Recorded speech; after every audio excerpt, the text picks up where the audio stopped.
So arbitration, and if at all in the runtime something happens, and how do you resolve the issues that were to be dealt or seen across different protocols, whatever you are studying right now. CAN protocol is one such protocol which was normally targeted for the automobile industry, and 50 meters the voltages are different. So 12 volts the signal, and the wires are basically the intention was rather than point to point wiring, people preferred a bus architecture, and where different nodes share the common channel, and they transmit with respect to their packets. Rather than circuit switching, it is packets. So the data what is being transmitted as a packet or frame will contain the destination address, and sometimes even the source as well as destination address, from where I have arrived and from to where I should go. All the information will be known to that particular will be there in the packet. So data rate is also given, and somewhere we stopped at this juncture abruptly in the last class. There is a contention resolvement. So what it states, this CAN protocol is about wired AND approach. So 0 is given highest priority, and the later part or the ones are given lower priority. Whenever you start observing that both are 0, bus is 0, both are ones, node A and node B. So there are two nodes competing to content or the arbitration. So who has to occupy the bus? So there is an election. Now 0, 0, 0, 1, 1, 1, because the same values are putting. So basically this will be the node identifier. That's what they are transmitting. So just observe the change over here. Whenever node A transmits 0, so node B is transmitting 1, and I'm saying word and automatically 0 has 1. So bus is preferring 0 over 1. So after that, you just monitor the bus architecture. So what is being transmitted on the bus is as good as whatever the node A is transmitting. 0, 1, 0, 0, 1, 1, 0. So node B is out of race from here onwards. So if you can just make out. So this is a crucial point where A dominated the node B because it has a higher priority. So it has transmitted 0, and once 0 has been transmitted, bus is occupied by node A, and node B is still transmitting, but the arbitration has given a priority for the node A over node B, and whatever is in the node A is put onto the bus. So that is simplest first arbitration as such. There can be another way, wired OR approach. So where if you are targeting 1 should be given higher priority compared to the zeros. So in that case, whenever somebody transmits, say if 1 is transmitted over here, so then wired OR approach, so this B will be transmitted onto the bus. So we'll see that example in the another bus architectures, maybe global priority scheduling. So CAN protocol, this is the arbitration mechanism. So there is no separate bandwidth wastage for arbitration as such. You are transmitting the same messages, and the people will come to know with respect to the priorities of that messages that are being transmitted. Now, most of the geographically separated architectures or LAN architectures, or more often you start using IEEE 802.3 kind of bus architecture or Ethernet protocol for that matter. And topologically, how they are arranged, they may be arranged in a bus, they may be arranged in a tree, they may be arranged in a star. So one hub, multiple nodes as such.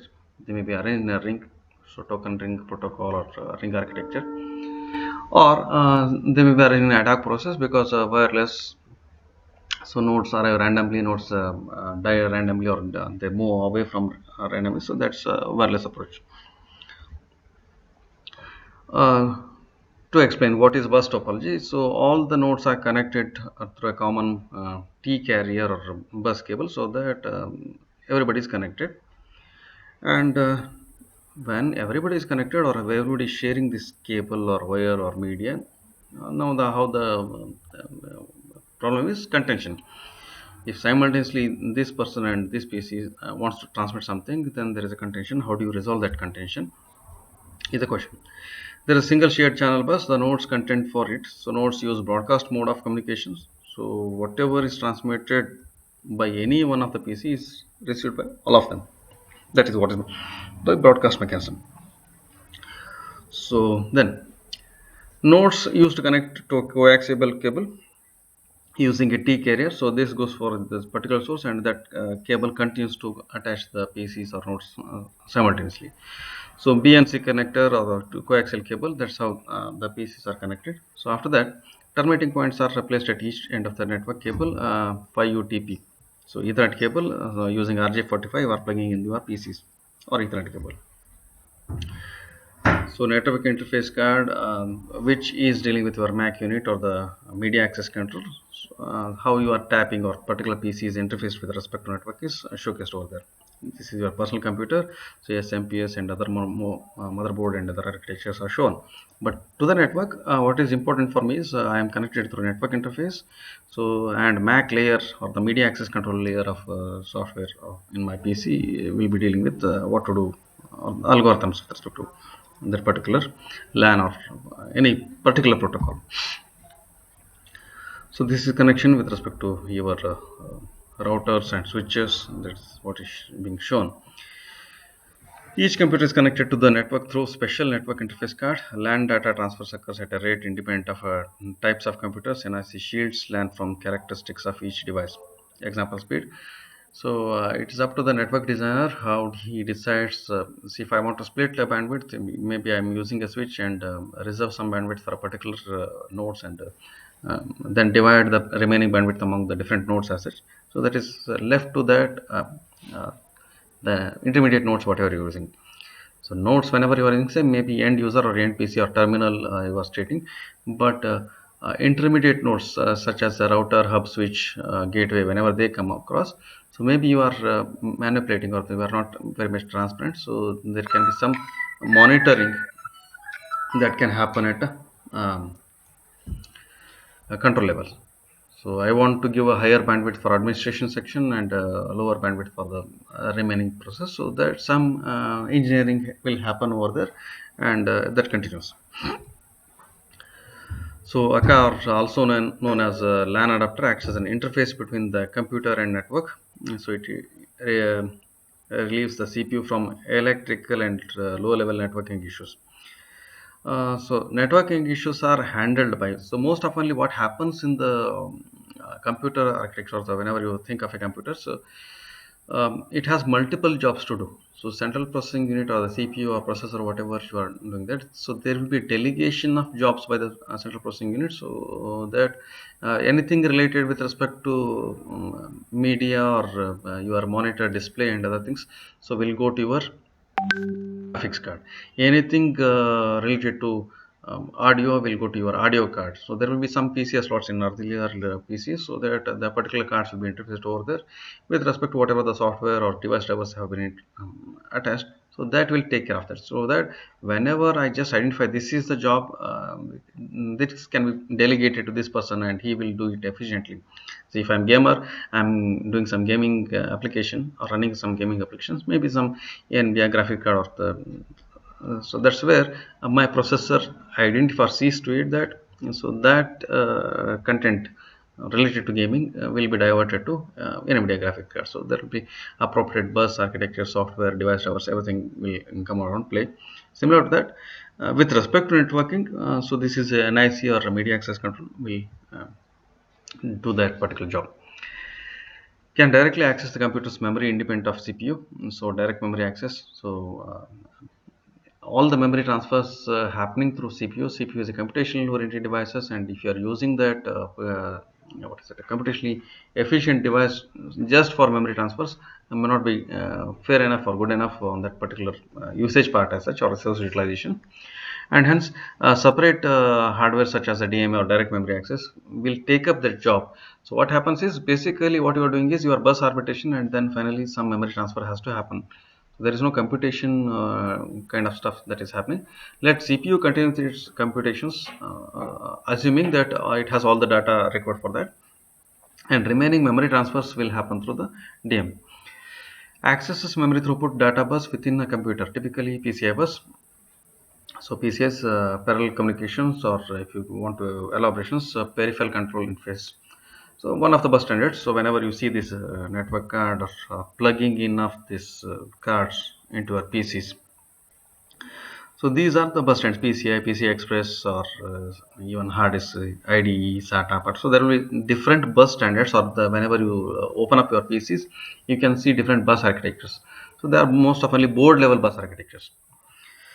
Whenever you start looking more seriously into embedded systems, maybe you want to reduce this number of wires or connectors, then you will start seeing a CAN I2C kind of a protocol. So, which again define their, say, I2C is having only two wires, whereas APATA is having a number of wires.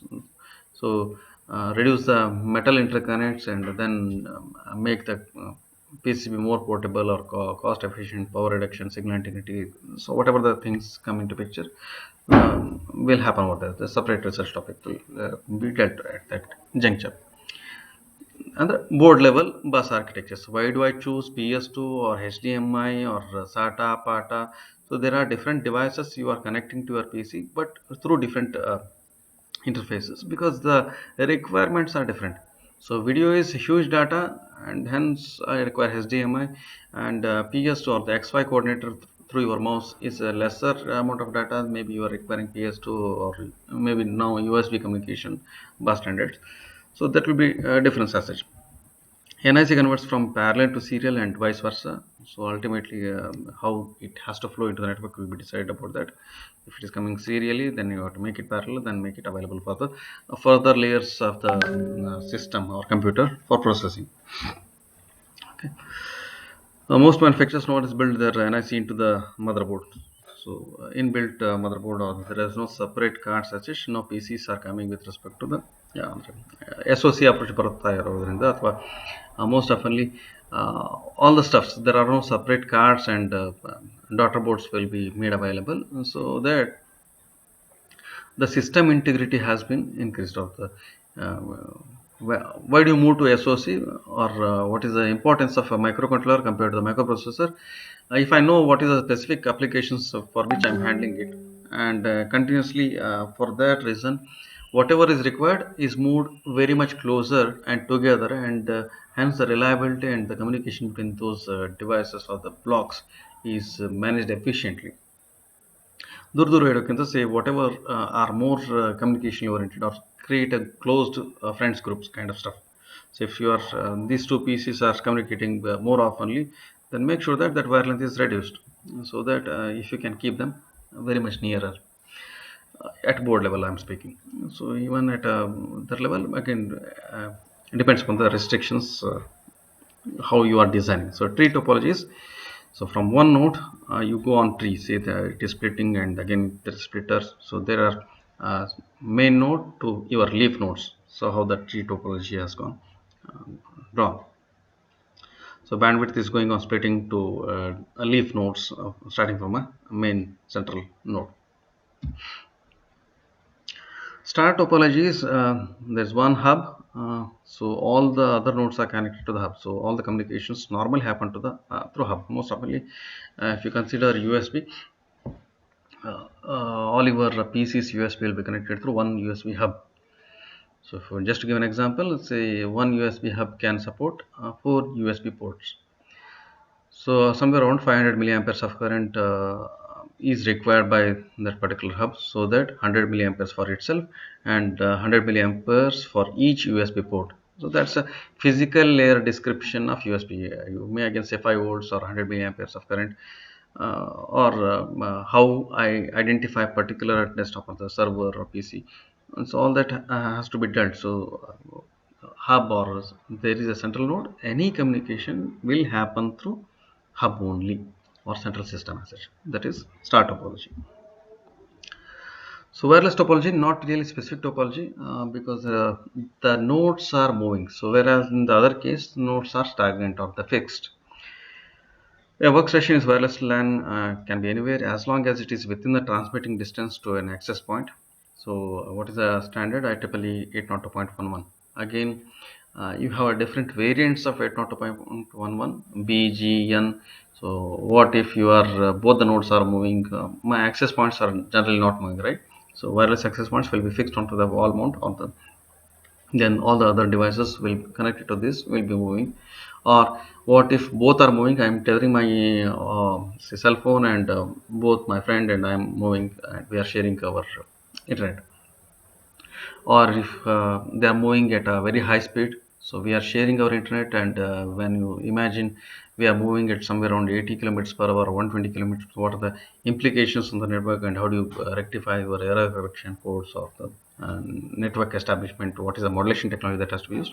And hence there will be deviations with respect to the same standard, and hence 802.11, again A, B, C, D, K, L, M, N, O, G. So there are different standards or variants of 802.11 by itself. Most oftenly, whatever we are using in the college or general will be BGN standards. So define various forms of wireless connections. Again, whatever I have already stated that. So older bus interface connections. So most oftenly there is a bus interface through which all the other nodes are connected. So that is what is meant by bus interface. Uh, Present bus interconnect, again he is going for a star topology. So there is one hub, and through hub you are communicating. So anything between any two nodes will happen through hub itself. Nodes are connected to the network using multi-station access units or the MSAUs. So you are forming a ring topology, and there can be logical ring as well as a physical ring. We'll come to know what is meant by logical ring and physical ring approaches. Ring is, so you have your left and right, and every node is connected by two its left and right. So you form a circle. Each node transmits in a turn, and for a predetermined period of time. Packet transmission is predictable. Ring architecture is popular in real-time applications. Why people preferred ring architecture over the bus architecture? Or do you have any idea about CSMACD? Anybody? Can anyone elaborate about CSMACD?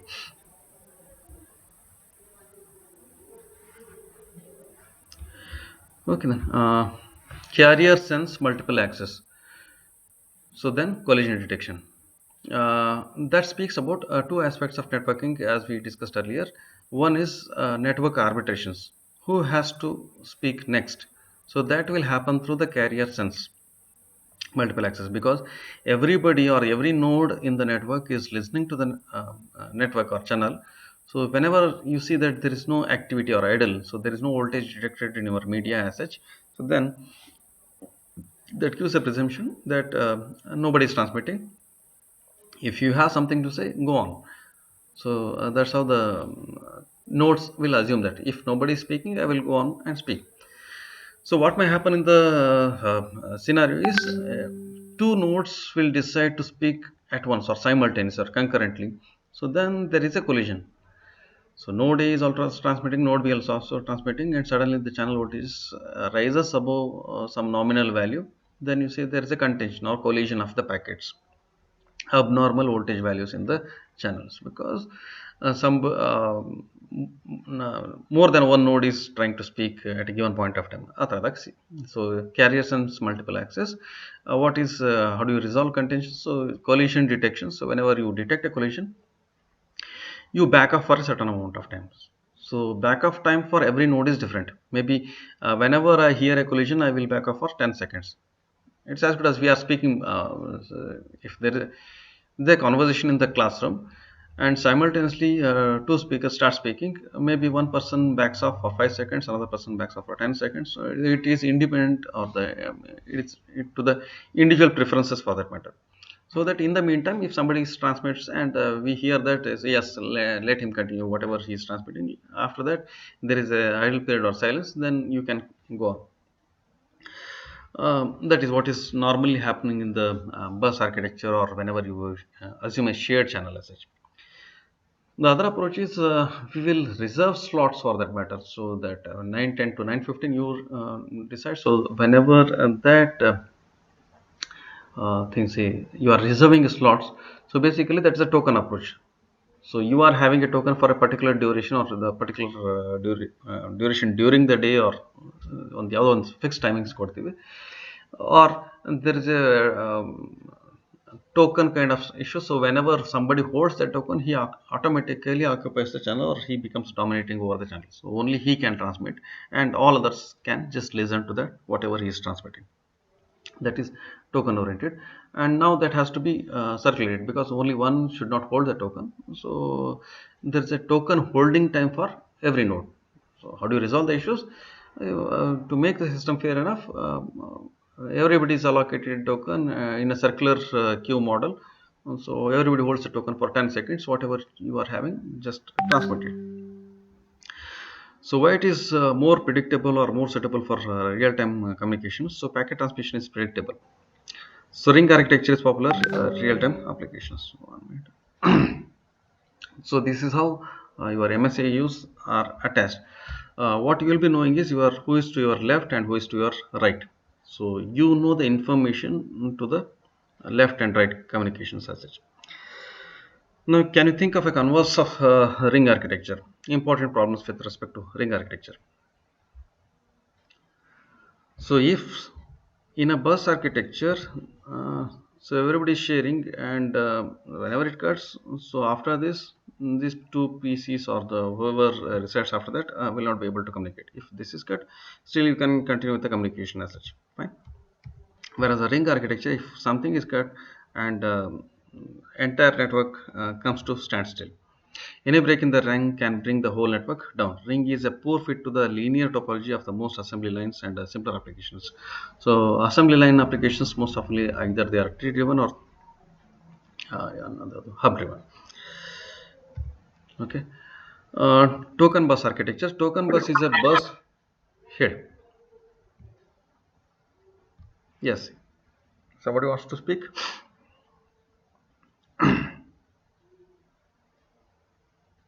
No one? Okay.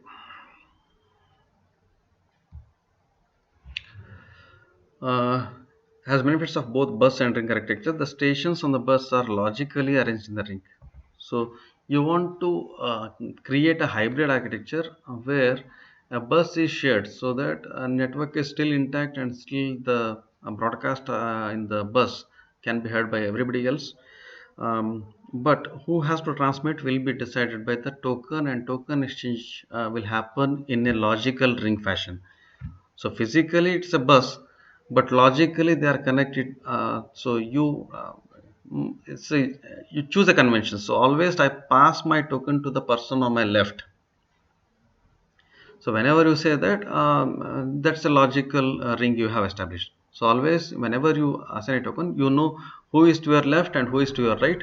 So always you prefer to pass on to left or right. So depending upon the conventions. So you are establishing a logical ring architecture. So why token? Who has to transmit at a given moment is decided by the token as such. After transmitting for a predetermined duration, the station passes the token to its immediate neighbor, left or right, depending on the convention. In this way, the token propagates in a logical ring. At any time instant, only the token holder is permitted to transmit. So only one token is there, and whoever has a token is allowed to transmit. So because only one is transmitting at any given point of time, because he has got the token, there is no point of collision as such.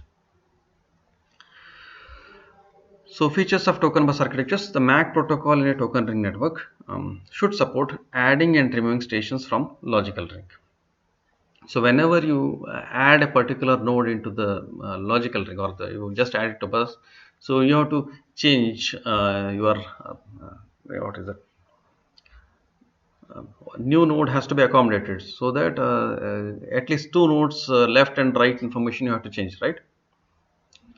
So there was a person to my left. Now there is a new neighbor to me, and now my new neighbor is my left, and to his left, the older network or node is still prevailing or prevailing.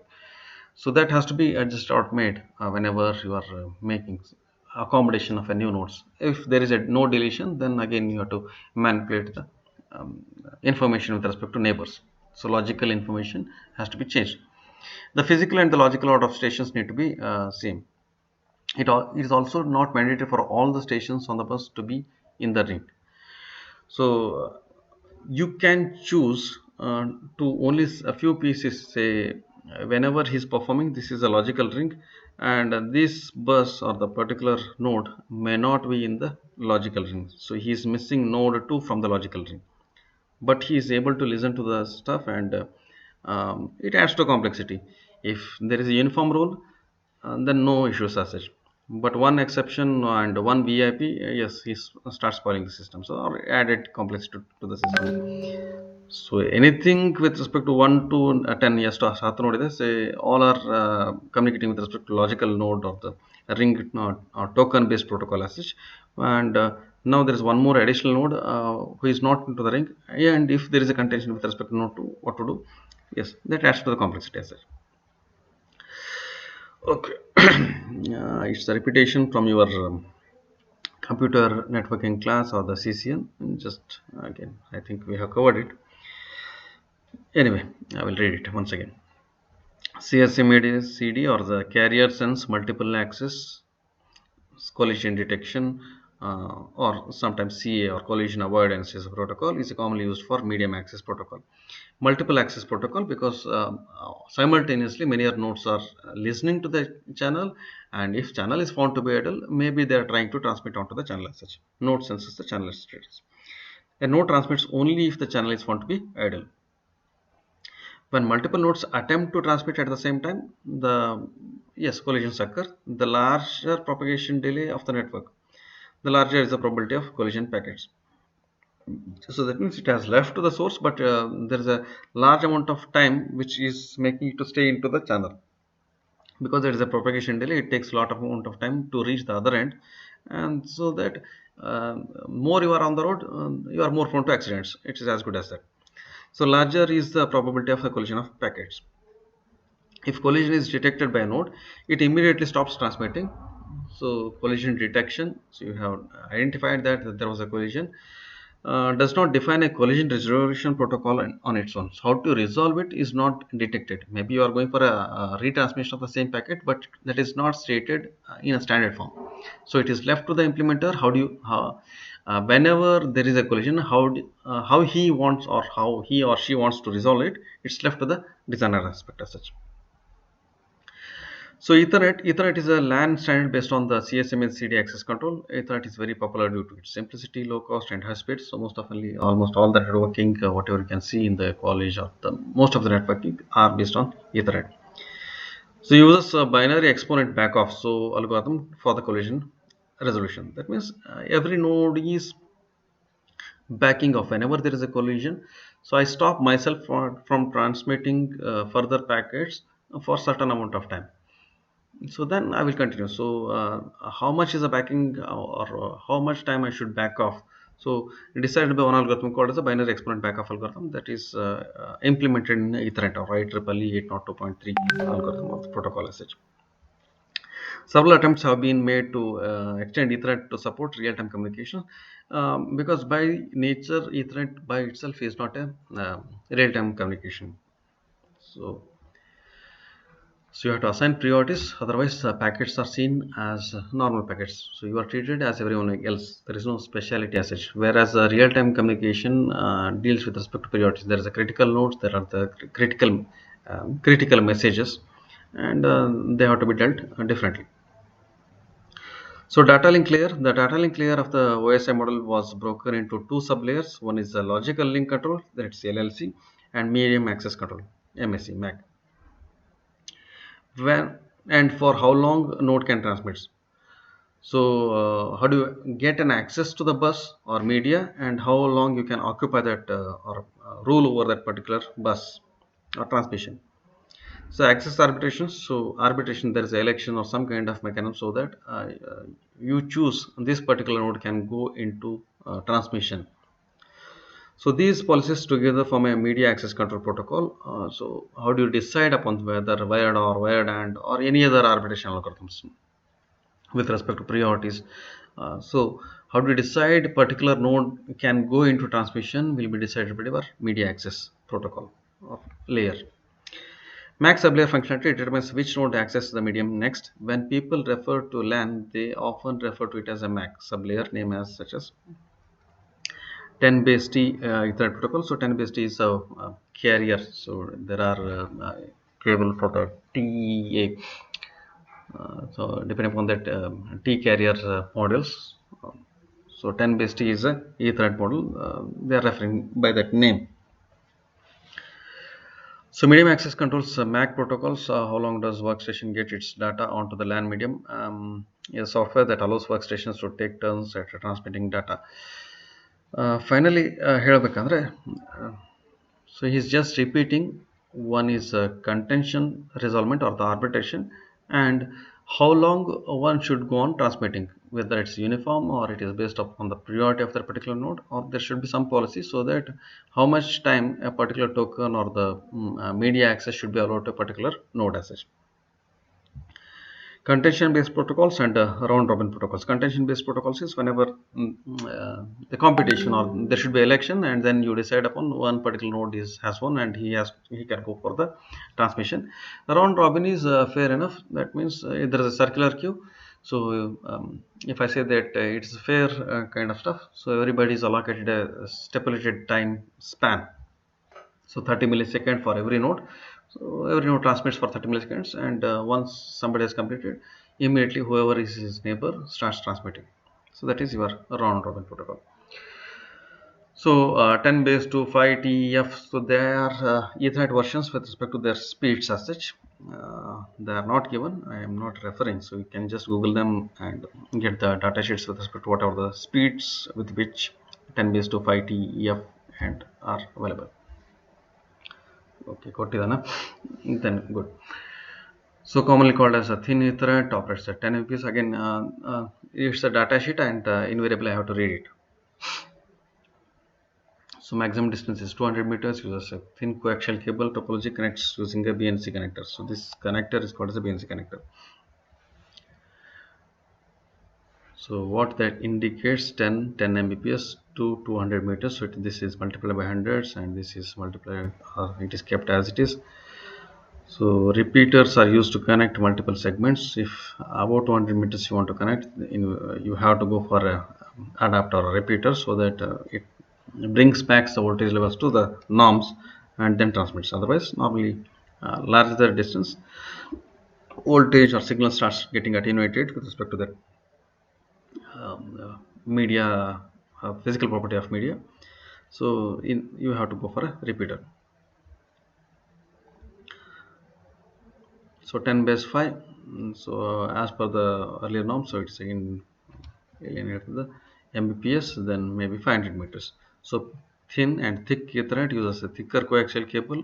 So 500 meter maximum distance was often used as a backbone. Backbone means a spanning tree or whatever. You want to connect all the nodes through that particular cabling as such.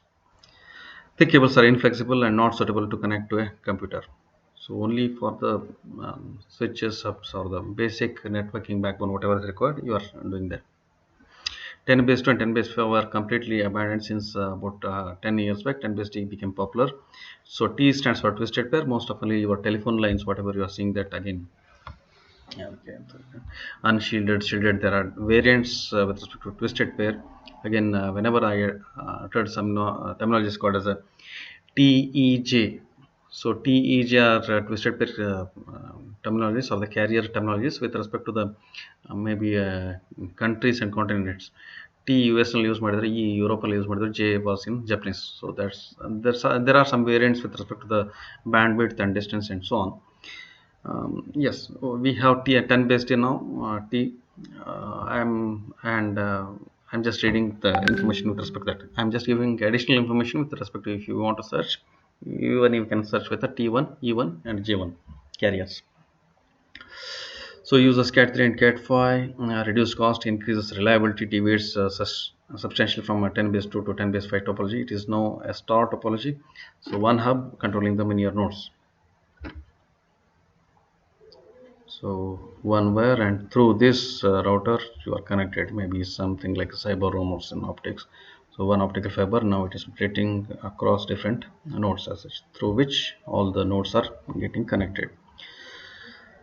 Yes, this is good enough for that matter. Whenever you want to compare, so thick coax, thin coax, TP, fiber, number of nodes, how much you can connect to that particular cable or the bandwidth splitting, and distance, maximum segment distance. So it can go up to 100 meters, and it is up to 2000 meters or 2 kilometers.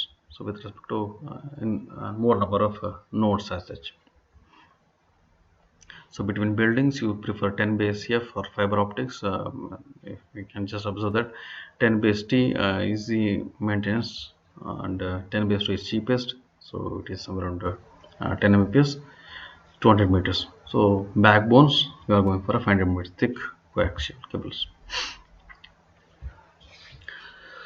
Fast Ethernet, whatever we are studying right now of these slides, they are not replicated into your textbooks. They are just additional informations we are discussing. The challenge faced in creating high-speed networks, high frequency signals do not propagate well in many mediums.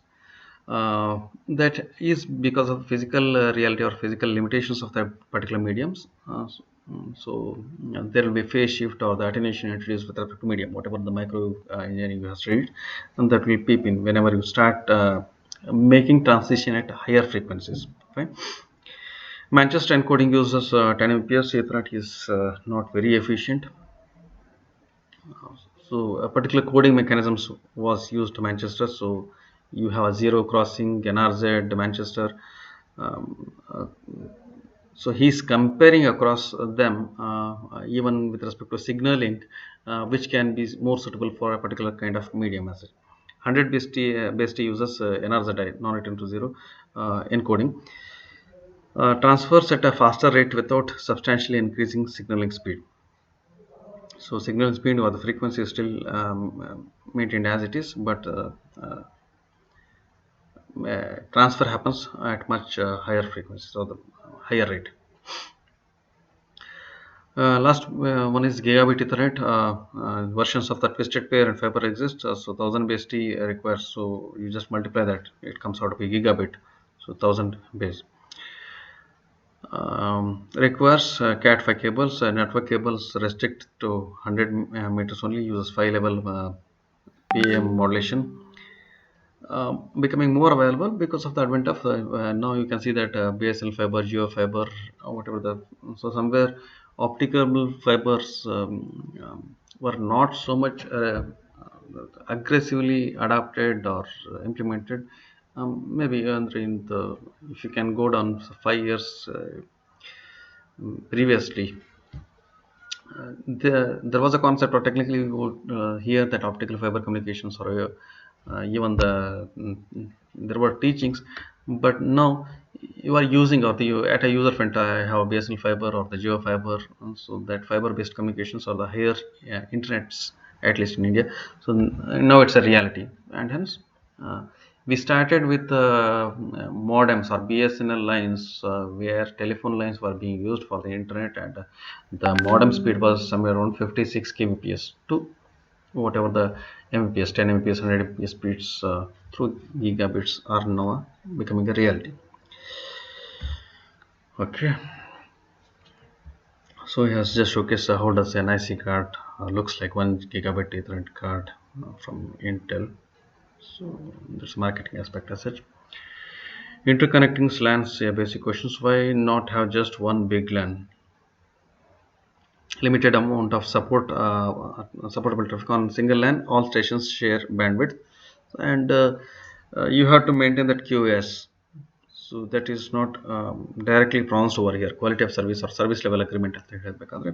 So how much loss is sustainable, and how much bandwidth is really required, how much call drop is yes is normally accepted. All that aspects are in the background. So which drives you to go for a particular kind of network architecture. So again, added to all of that will be the cost. Limited length, 802.3 specifies maximum cable length, say somewhere around 500 meters and kilometers.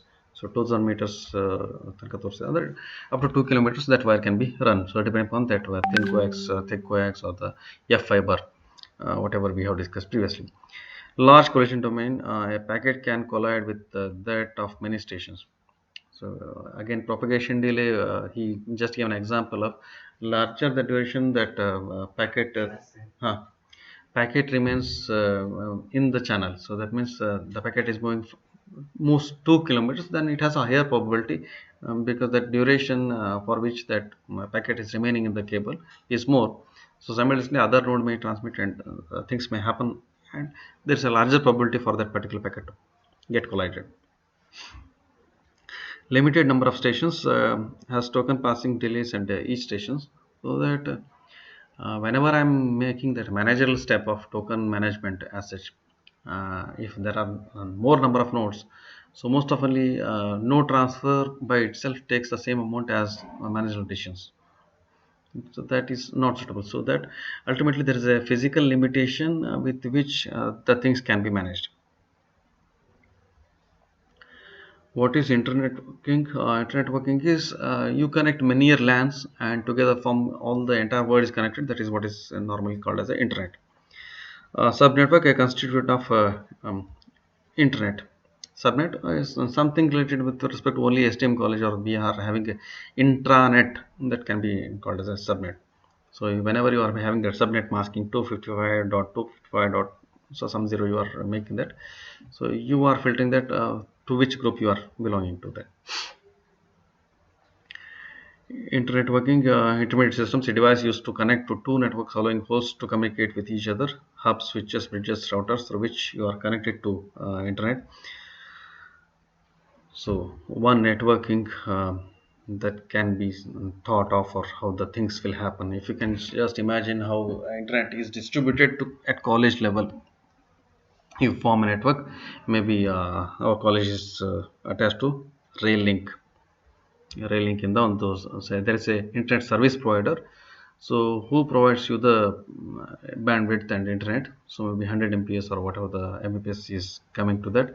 Through switch, manageable or unmanageable switch, you start dividing the bandwidth across different hubs, and as and when the, so it is, if I say that this is my wireless access point, maybe supporting 50 end users, so that you can fairly divide that bandwidth. They are connected randomly, or there are fixed node maybe in the administrative blocks, so allocate them 128 kbps or 512 kbps by dividing among them. So through one network, or through CFI or Rail-Link or whoever is your network service provider, including all the infrastructures, so router switching, also he has to connect to one or the other network through gateways. And gateway cancel, but whenever I want to move across networks, there will be gateways as well, and finally you are connected to the globe or network. So that is what is meant by internet working. So STM, BUB, and then CUDALNet, and finally whenever you want to go on increasing the network, so ultimately you are into the internet. So again, definitions for the what is that, devices. So hubs, physical layer of device, essentially a repeater operating at a bit level. Repeater receives a bits and one end interface to all other interfaces. ಒಂದು ಕಡೆಯಿಂದ ಏನು ಬರ್ತದೋ ಅದನ್ನ ಎಲ್ಲರಿಗೂ transmit ಮಾಡ್ತಾ ಹೋಗ್ತೀರಿ. So most of the USB is also a hub, USB hub ಅಂತ ತಗೊಳ್ತೀರಿ. Similarly, but that will not be used or the more pronounced with respect to internet communication or networking aspect in the ಹೇಳಲಿಕ್ಕೆ ಬರೋದಿಲ್ಲ. But device level, so there is a limitation with respect to USB hub. Only 4 nodes can be connected, and similarly any other hub, whenever you imagine, there is a limitation with respect to number of nodes manageable by that, and most often it's a repeater. So whenever some nodes transmit something, it just repeats onto the all other nodes. Hierarchy with a backbone hub at a top. Repeat ಮಾಡ್ತಾ ಹೋಗ್ಬೇಕು. Then need for hosts to be able to detect collisions. So because simultaneously in the hub there can be simultaneous transmissions. Limits the total size of hierarchy to 5 hubs for 100 Mbps. So that again comes with respect to the he is stating with respect to data rates, but again the current and voltage limitations will also pop up. So maybe 3 or 5 layers even in USB kind of hubs, so that if at all there is externally powered hub that can be managed, even then there will be a limitation. Okay, it 3 hubs for 100 Mbps. Hubs do not isolate collision domains, so for isolations you may require gateways.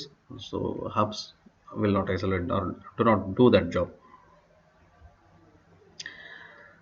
Simple, inexpensive devices, multi-tier arrangement provides a graceful degradation. Graceful degradation is you don't fail abruptly. So it's after annihilation of the. So it is as good as graceful. There is nothing like there's nothing like dismiss, suspend, ಈ ಥರ ಏನಿರೋದಿಲ್ಲ. Retirement kind of stuff.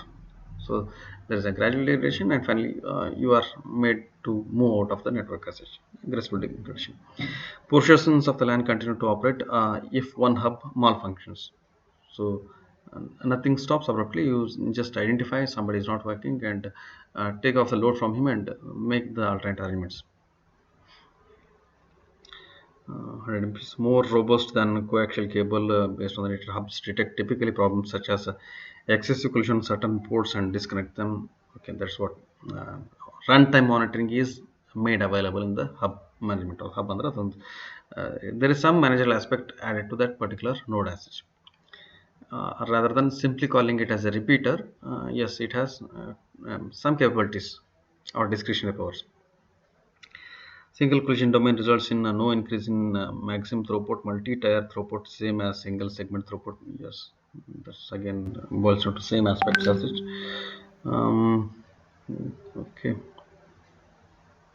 Number of nodes in the same collision domain. Yes, node ಹಾಕಬಹುದು ಅನ್ನೋದ್ರ ಮೇಲೆ limitation ಬರ್ತದೆ. So that's again he is repeating total allowed geographical coverage because there are the number of layers whatever he has limited ultimately limits the number of nodes and finally uh, the distance geographical coverage.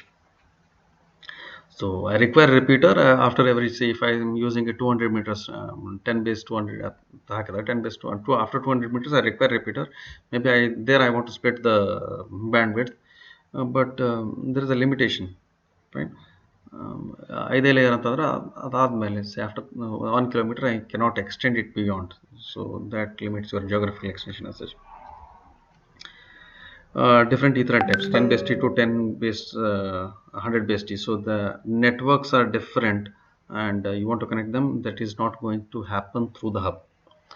Data link layer. So that next, how do you connect different kind of network, base T to 10 100 base T? So if you want to connect, then bridges. So there may be some buffering inside, so that it alters or can manipulate with respect to data rates as such.